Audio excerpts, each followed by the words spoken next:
Hello everyone, welcome back on our channel Divyashri physics. तो आज के लेक्चर में हम स्टार्ट करेंगे क्लास 12th का next lecture, de Broglie dualistic hypothesis. तो अब तक हमने देखा था कि किस तरह से एक वेव जो होती है वो वेव की तरह भी एक्ट करती है और पार्टिकल की तरह भी एक्ट करती है। मीन्स एक जो वेव होगी वो उसके अंदर वेव नेचर तो है ही है, प्लस वो पार्टिकल नेचर भी है, पार्टिकल नेचर भी है। अब हमें पता है कि नेचर के अंदर सिमिट्री पाई जाती है। नेचर में क्या मिलती है? सिमिट्री। Nature loves symmetry. अब अगर नेचर के अंदर सिमिट्री पाई जाती है तो अब देखो, वेव को तो दो कैरेक्टर मिल गए हैं, ठीक है। जैसे एक मूवी के अंदर एक हीरो को दो कैरेक्टर मिल जाते हैं, डबल रोल वाले। तो यहाँ पे देखो, ये जो हीरो, इसको दो कैरेक्टर मिले हो, वेव कैरेक्टर और पार्टिकल कैरेक्टर, दोनों कैरेक्टर मिल गए। अब यहाँ पे लेकिन पार्टिकल के साथ तो क्या होगा? पार्शलिटी होगी, क्योंकि पार्टिकल के पास तो एक ही नेचर और वो है पार्टिकल नेचर। बट नेचर कभी भी किसी के साथ पार्शलिटी नहीं करती है। तो इस वजह से नेचर को हम क्या बोलते हैं? Nature loves symmetry. तो उसने पार्टिकल को भी दो टाइप दे दी कि पार्टिकल भी वेव की तरह भी एक्ट कर सकता है और वो पार्टिकल नेचर तो उसके अंदर है, ठीक है। नेचर के अंदर हर एक चीज के लिए सिमिट्री पाई जाती है। मींस नेचर कभी किसी के साथ पार्शलिटी नहीं करेगी। अगर इसको हम रियल लाइफ के अंदर अप्लाई करते हैं कि अगर आप मेहनत करते हो, हार्डवर्क करते हो, तो इसका रिजल्ट, पॉजिटिव रिजल्ट्स आपको मिलेगा ही मिलेगा, 100% मिलेगा। क्यों? क्योंकि नेचर कभी किसी के साथ पार्शलिटी नहीं करेगी। अगर कभी कोई गलत काम करते हो तो उसका भी रिजल्ट 100% मिलेगा, ठीक है। तो इसी वजह से नेचर ने क्या किया कि वेव को अगर दो कैरेक्टर दिए, वेव कैरेक्टर और पार्टिकल कैरेक्टर, तो पार्टिकल को भी उसने दो कैरेक्टर दे दिए, वेव कैरेक्टर और पार्टिकल कैरेक्टर तो उसका है ही, ठीक है। अब देखो, वेव के अंदर वेव कैरेक्टर होता है और वेव के अंदर पार्टिकल कैरेक्टर भी होता है। ये चीज हमने कहां पे देखी? फोटो इलेक्ट्रिक इफेक्ट के अंदर। फोटो इलेक्ट्रिक इफेक्ट, जो फोटो इलेक्ट्रिक इफेक्ट था उसके अंदर हमने, अगर हम बोले कि पूरे टॉपिक को कंक्लूड करो एक लाइन के अंदर, तो मतलब वहां से कंक्लूजन क्या निकाल रहे हैं? हम वहां से कंक्लूजन निकाल रहे हैं कि जो वेव होती है वो भी एक पार्टिकल होती है। वेव भी क्या होती है? पार्टिकल होती है। क्यों? क्योंकि जब हमने इसकी थ्योरी स्टडी की थी, उस थ्योरी के अंदर हमने एग्जांपल लिया था कंचे वाला। उसके अंदर हमने क्या लिया था कि जो फोटोन है वो भी कंचा और जो इलेक्ट्रॉन है वो भी क्या है? कंचा है, ठीक है, ग्लास बॉल है। अब यहां से अगर फोटोन इलेक्ट्रॉन को बाहर निकाल सकता है, दैट मीन्स अब इलेक्ट्रॉन तो पार्टिकल है, पार्टिकल को कौन मूव कर सकता है? दूसरा पार्टिकल ही मूव कर सकता है। तो इस वजह से हमने क्या कंक्लूजन दिया इसका कि फोटोन भी एक पार्टिकल है, तभी तो वो इलेक्ट्रॉन को मूव कर रहा है। अगर फोटोन पार्टिकल नहीं होता तो वो कभी भी इलेक्ट्रॉन को मूव नहीं कर सकता था। एक बॉडी को, जो मटेरियल से बनी हुई बॉडी को, दूसरी बॉडी ही क्या कर सकती है? उसको मूव करवा सकती है। जो दूसरी बॉडी किससे बनी होगी? मटेरियल से बनी होगी। तो इसी पॉइंट को ध्यान में रखते हुए हमने बोला कि इलेक्ट्रॉन तो हमें पता है कि पार्टिकल है, तो इसका मतलब फोटोन को भी पार्टिकल होना पड़ेगा, तभी तो वो इलेक्ट्रॉन को मूव करवा पा रहा है। तो इसका मतलब यही निकल गया कि जो वेव है, वेव का मतलब फोटॉन्स, ग्रुप ऑफ फोटॉन्स। तो फोटॉन्स जो होते हैं वे वेव नेचर के भी होते हैं और पार्टिकल नेचर के भी होते हैं। तो ये हमने फोटो इलेक्ट्रिक इफेक्ट का कंक्लूजन दिया था, ठीक है। अब बहुत सारे स्टूडेंट्स को समझ में ही नहीं आएगा कि क्या हमने ऐसा भी कुछ स्टडी किया था, ठीक है। तो हमने complete photo electric effect study किया, तो वहां से कंक्लूजन सिर्फ इतना सही निकल रहा है। अब देखो, ठीक है। तो अब देखो कि किस तरह से, अब जो फोटो इलेक्ट्रिक इफेक्ट का जब उसने ये बताया कि वेव की दो नेचर है, ये तो किन्होंने बताए थे। इसको एक्सप्लेन करने के लिए तीन साइंटिस्ट आए। कौन कौन से? हार्ट्ज, हर्ट्ज और आइंस्टीन। इन तीनों ने मिलकर ये साबित कर दिया कि वेव दो नेचर की होती है। अब पार्टिकल दो नेचर का होता है, इसको प्रूव करने के लिए एक ही साइंटिस्ट और उसी ने प्रूव कर दिया। और वो कौन सा साइंटिस्ट था? De Broglie. डी ब्रोगली, इसको हम एक्चुअल में इसका नाम है डी ब्रोगी है, एल साइलेंट होता, बट हम क्या करते हैं जैसे इंडिया के अंदर मोस्टली वर्ड की प्रोनाउंसिएशन, स्पेशली मेरे जैसे जो लोग होते हैं वो क्या करते हैं प्रोनाउंसिएशन को हमेशा ही गलत पढ़ते हैं। तो यहाँ पे सभी ने मिलकर क्या बना दिया, इसको ब्रोगली बना दिया। एक्चुअल में ये क्या है, डी ब्रोगी है। ठीक है, तो ये जो डी ब्रोगी ड्यूलिस्टिक हाइपोथेसिस होती है। अब यहाँ पे डी ब्रोगी ने अकेले ने ही ये साबित कर दिया कि जो पार्टिकल है उसकी भी दो नेचर होती है। पार्टिकल की पार्टिकल नेचर होती है, इसको तो प्रूव करने की जरूरत नहीं है, हमें प्रूव करना है कि पार्टिकल की वेव नेचर भी होती है। ठीक है, तो अब हम देखते हैं कि डी ब्रोगी ने किस तरह से ये पॉइंट एक्सप्लेन किया है।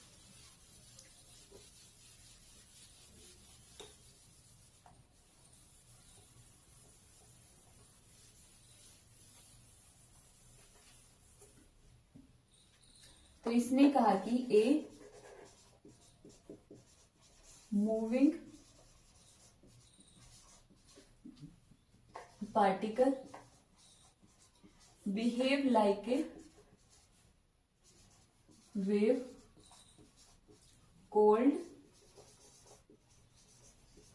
de Broglie wave, या फिर इसका दूसरा नाम होगा मैटर वेव, या फिर इसका एक और नाम होगा और वो नाम क्या होगा, पार्टिकल वेव। Particle wave. तो देखो इस पॉइंट को समझने के लिए एक तो हमने जो थ्योरी स्टार्ट की थी 7th यूनिट की, इसके अंदर हमने एक वर्ड यूज किया था स्टार्टिंग में कि हम भी वेव बन सकते हैं। ध्यान में फर्स्ट लेक्चर के अंदर ही हमने बोला था कि हम भी वेव बन सकते हैं। अब इसी पॉइंट को हमने यहाँ पे एक्सप्लेन करना है कि हम तो एक ह्यूमन बीइंग है तो हम वेव कैसे बन सकते हैं। तो यही चीज है वो डी ब्रोगी ने एक्सप्लेन की थी। हम क्या पार्टिकल ही हैं। तो यहाँ पे इसने कहा कि जब एक पार्टिकल मूव करता है तो उस मोशन के साथ एक वेव अटैच्ड होती है और उसी वेव का नाम होगा डी ब्रोगी वेव, मैटर वेव या फिर पार्टिकल वेव।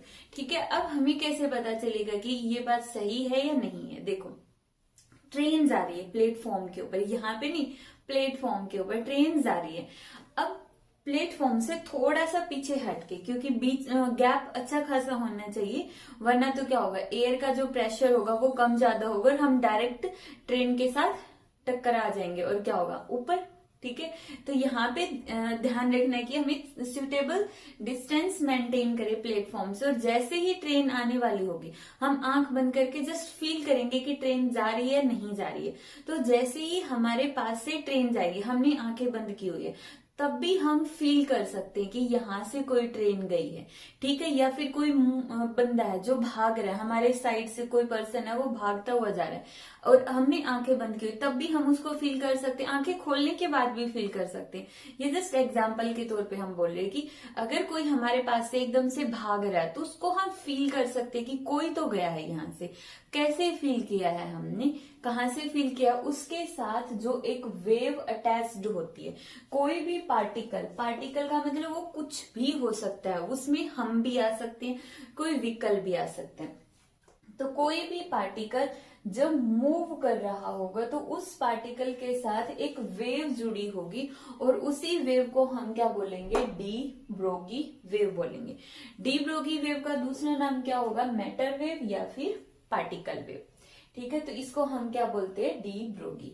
अब यहाँ पे ये तो क्लियर हो गया कि जब पार्टिकल मूव करता है तो उसके साथ एक वेव जुड़ी होगी जिसका नाम हमने दे दिया डी ब्रोगी वेव। अब क्वेश्चन ये राइज होता है कि अगर ये वेव है तो इसकी वेवलेंथ कितनी होगी, क्योंकि वेव है तो उसकी वेवलेंथ भी होगी और फ्रीक्वेंसी भी होगी। तो यहाँ पे हमें ये बताना है कि इसकी वेवलेंथ कितनी होगी। तो डी ब्रोगी ने कहा कि इसकी वेवलेंथ होगी h divide by p। p means linear momentum जो होता है mv। तो ये है डी ब्रोगी वेवलेंथ। ये क्या है, डी ब्रोगी वेवलेंथ। अब ये आई कहाँ से है, ये वाली वेवलेंथ, हम इसका प्रूफ देखने वाले हैं। प्रूफ करते हैं, चलो इसको। ठीक है, देखो यहाँ पे दो साइंटिस्टों की लड़ाई होने वाली है। अब सबसे पहले है according to Planck's quantum theory. Quantum theory. अभी तक हमने क्या पढ़ा था कि क्वांटम क्या होता है। क्वांटम होता है जिसमें हम क्वांटा से डील करते हैं। क्वांटा मतलब फोटोन से डील करते हैं। तो क्वांटा क्या होता है? क्वांटा होता है फोटॉन्स। तो प्लैंक्स ने क्वांटम थ्योरी दी थी और उस क्वांटम थ्योरी के अंदर उसने बताया कि जो लाइट होती है वो किससे मिलकर बनी होती है? फोटोन से मिलकर बनी होती है। अब अगर लाइट फोटोन से मिलकर बनी है तो उस फोटोन की कुछ न कुछ एनर्जी भी होगी, क्योंकि फोटोन जिसका दूसरा नाम है क्वांटा और जिसकी एनर्जी क्या होती है? E is equal to h nu. इसके अकॉर्डिंग एनर्जी का फॉर्मूला होता है E is equal to h nu. Photon means a packet of energy, या फिर क्वांटा पूछता है कोई भी, क्वांटा क्या होता है? तो ए पैकेट ऑफ एनर्जी, जैसे दूध का पैकेट वैसे ही एनर्जी का पैकेट, ठीक है। और उसका नाम हमने रख दिया क्वांटा। अब यहाँ पे प्लैंक्स ने तो बोल दिया एनर्जी का ये फॉर्मूला है। अब आ गया आइंस्टीन। अकॉर्डिंग टू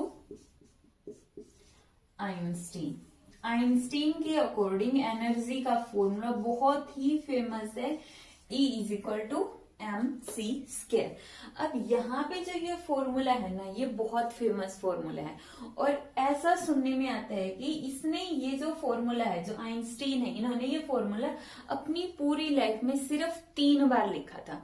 और जब इसने ये एक बार लिखा हुआ अभी भी प्रेजेंट है हमारे पास, तो उसको करोड़ों में बेचा गया है।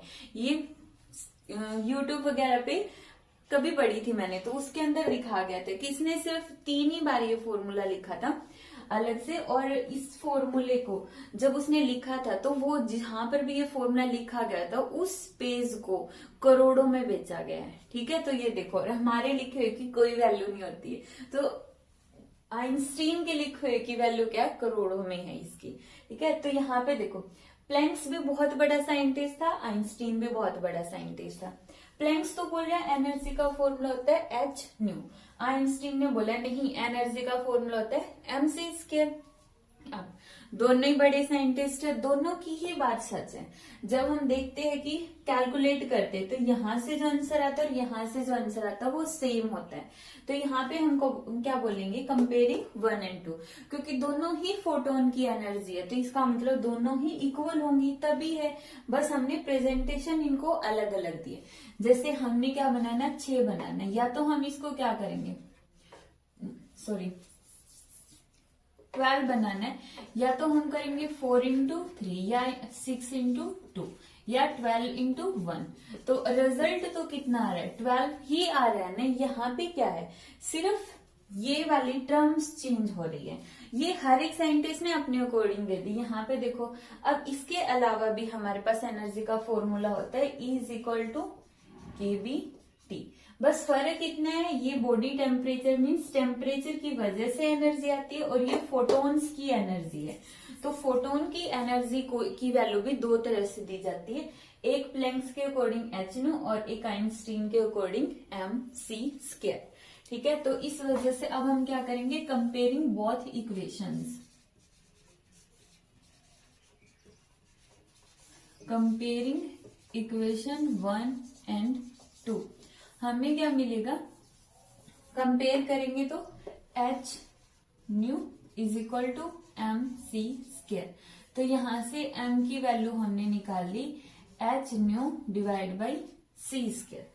यहां से ये आ गया हमारे पास मास, और इसको मान लो इक्वेशन 3। हमने क्या निकाल लिया? मास, और इसको हमने मान लिया इक्वेशन 3। अब हमने क्या लेना है? हमें लेना मोमेंटम।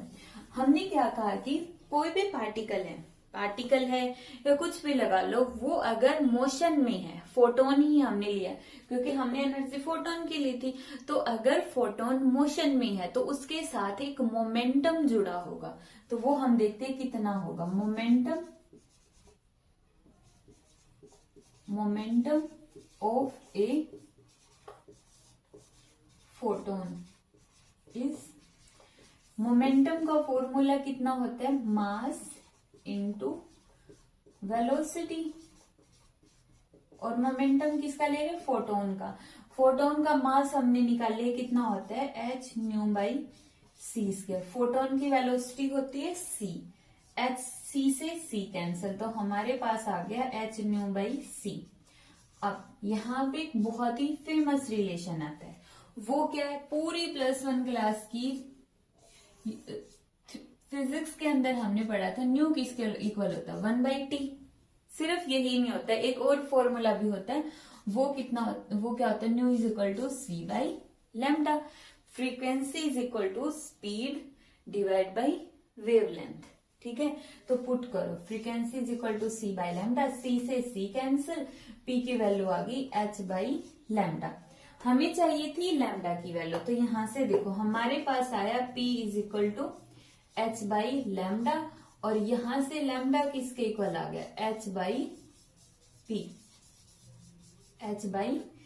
लैम्डा की वैल्यू आ गई h divide by p। p क्या है, momentum of photon, lambda wavelength of photon, और h क्या है हमारे पास, प्लैंक्स कांस्टेंट। अब देखो, अब जो ये हमारे पास वेवलेंथ आई है, ये तो फोटोन्स की आ गई, h divide by momentum mc। ये तो किसकी है, वेवलेंथ ऑफ फोटोन,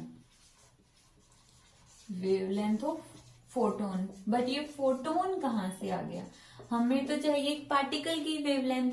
तो पार्टिकल जो होता है उसकी वेलोसिटी mv होती है। क्यों, क्योंकि देखो, एक तो वही बात है कि जो आइंस्टीन ने लिखा E is equal to mc², उसको करोड़ों में बेचा गया। अगर हम इस टर्म को कितनी बार लिख ले, इसकी कोई वैल्यू नहीं होने वाली है। ऐसा नहीं कि हमने लिखा और कोई हमें इसके पैसे देने वाला है। क्यों नहीं देगा, क्योंकि आइंस्टीन क्या था, वीवीआईपी था। ठीक है, very very very important person था। ठीक है, इसके आगे कितने ही भी लगा दो। ठीक है, वो एक साइंटिस्ट था, बहुत महान साइंटिस्ट था। तो उसी तरह फोटोन भी एक वीआईपी है, मीन्स बहुत इंपॉर्टेंट है। और एक पार्टिकल क्या है, हमारे जैसा ही है। पार्टिकल मीन्स हमारे जैसा, और फोटोन आइंस्टीन है, मतलब बहुत महान है। तो जो फोटोन अगर भाग रहा है तो उसकी भागने की वेलोसिटी को भी एक स्पेशल नाम दे दिया है, और वो क्या है, c है। ठीक है, photon very very important personality है, इसलिए हम इसकी भागने की मीन्स इसके भागने की जो वेलोसिटी स्पीड लगा लो, उसको रिप्रेजेंट कर रहे हैं हम c से। लेकिन हम भाग रहे हैं, कोई पार्टिकल भाग रहा है, कोई व्हीकल भाग रहा है, उसकी स्पीड को हम दिखा रहे हैं v से। ठीक है, तो बहुत डिफरेंस होता है फोटोन के भागने और हमारे भागने में। तो यहाँ पे जो ये वेवलेंथ हमने निकाल दी, ये क्या है, डी ब्रोगी वेवलेंथ है। डी ब्रोगी की वेवलेंथ है, जो किसके इक्वल होती है, h डिवाइड बाई mv। ठीक है, तो अब यहाँ पे हमने डी ब्रोगी वेवलेंथ तो निकाल ली।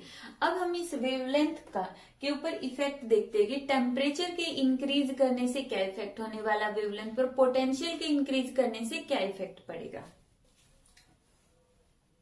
तो अब हम देखते हैं कि वेवलेंथ किस तरह से, h की वेवलेंथ किस तरह से डिपेंड करती है टेम्परेचर पे और पोटेंशियल के ऊपर।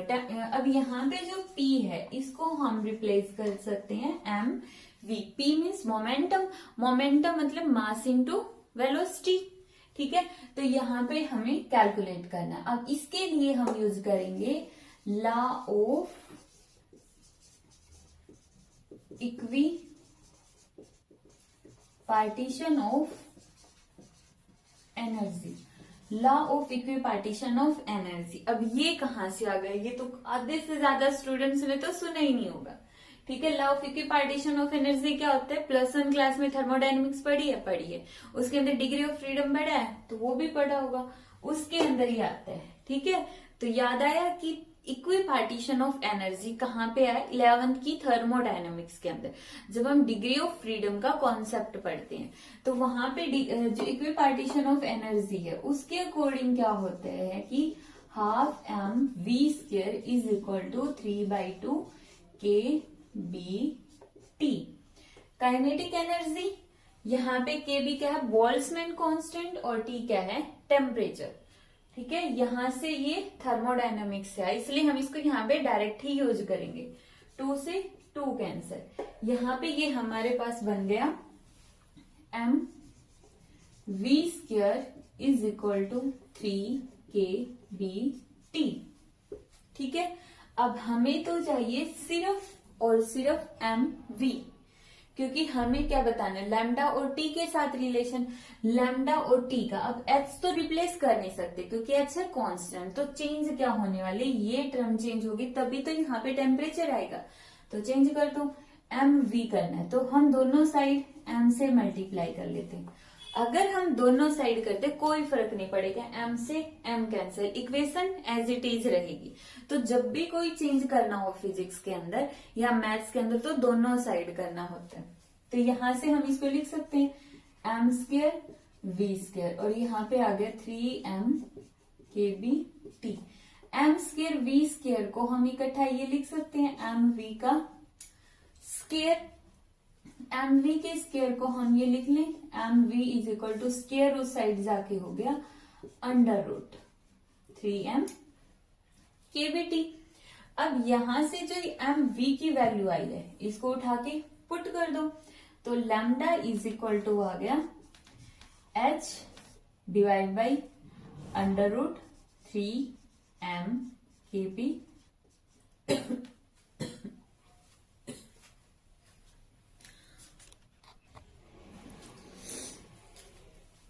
3m kb t। ठीक है, तो इस तरह से अब हमारे पास h की भी वैल्यू होती है, बोल्ट्जमैन कांस्टेंट की वैल्यू भी हमें पता है, मास ऑफ इलेक्ट्रॉन की वैल्यू भी पता है, टी टेम्परेचर की वैल्यू क्वेश्चन के अंदर प्रोवाइड की मिलेगी। तो वहां से हम इसके ऊपर बेस्ड न्यूमेरिकल को भी सॉल्व कर सकते हैं। अब यहां से इसकी शॉर्ट ट्रिक्स क्या होगी, जब हम इसके न्यूमेरिकल्स करेंगे तो वहां पे देखते हैं कि शॉर्ट ट्रिक क्या होगी, किस तरह से इन न्यूमेरिकल को हम बहुत ही सिंपल वे में सॉल्व कर सकते हैं। तो अब है relation between lambda and v not. तो वही यहां पर देखो लैम्डा का तो फॉर्मूला ये होता है, ठीक है। अब हमने पढ़ा था in photo electric effect experiment, in photo electric effect experiment हमने क्या स्टडी किया था कि half m v square is equal to E V naught. ये हम फोटो इलेक्ट्रिक इफेक्ट का जब हमने एक्सपेरिमेंट स्टडी किया था वो कंप्लीट वन वीडियो के अंदर, तो वहां पे हमने देखा था कि काइनेटिक एनर्जी किसके इक्वल होती है, जो स्टॉपिंग पोटेंशियल जितना एनर्जी प्रोवाइड करते हैं इलेक्ट्रॉन को स्टॉप करने के लिए। तो यहां से देखो भाई m v square is equal to 2 को उस साइड ले जाओ 2e वी नॉट, दोनों साइड m से मल्टीप्लाई कर दो, तो एम वी किसके इक्वल आ गया under root twice of m e v nought आ गया। ठीक है, तो यहां से लैम्डा इज इक्वल टू आ गया h divide by under root twice of m e v not. तो ये आ गया हमारा डी ब्रोगली वेवलेंथ, और स्टॉपिंग पोटेंशियल बोल सकते हैं, सिंपल पोटेंशियल बोल दो। यहाँ पे स्पेशली स्टॉपिंग पोटेंशियल है ये, ठीक है। सिंपल पोटेंशियल के बजाय यहाँ पे ये स्टॉपिंग पोटेंशियल ही होता है, क्योंकि स्टॉपिंग पोटेंशियल है तभी ये दोनों इक्वल होने वाले हैं। तो यहाँ से हम रिलेशन फाइंड आउट कर दिया हमने। अब यहाँ पर देखो एच भी कांस्टेंट है, मास ऑफ इलेक्ट्रॉन भी कांस्टेंट है, चार्ज ऑन इलेक्ट्रॉन भी कांस्टेंट है। तो न्यूमेरिकल करते टाइम हम इसकी वैल्यू को जब बार बार सोल्व ना करना पड़े, इसलिए हम इसको पहले से ही सोल्व कर लेते हैं, और वो होता है इतना। ठीक है, अब हमें सिर्फ वी नॉट की वैल्यू देगा न्यूमेरिकल में, और हम इसके अंदर पुट करेंगे और डायरेक्ट आंसर निकल गया। लैम्डा निकालना होता है, वी नॉट की वैल्यू वो दे देते हैं कि 3 वोल्ट है, 6 वोल्ट है, 12.27 एंगस्ट्रोम। 1 एंगस्ट्रोम किसके इक्वल होता है, 1 angstrom is equal to 10⁻⁻10 metre. यहाँ पे पुट करो और आंसर निकल गया हमारा। तो ये था हमारा डी ब्रोगली वेवलेंथ, कि अगर भागने लग जाए, हम भागने लग जाए, तो हमारे साथ जो वेव जुड़ी होगी उसकी वेवलेंथ कितनी होगी, यहां से होगी। मीन्स हम कितनी स्पीड से भाग रहे हैं, वहां से हमें पता चलता है कि उसके साथ जो वेव बन रही है उसकी वेवलेंथ कितनी निकलने वाली।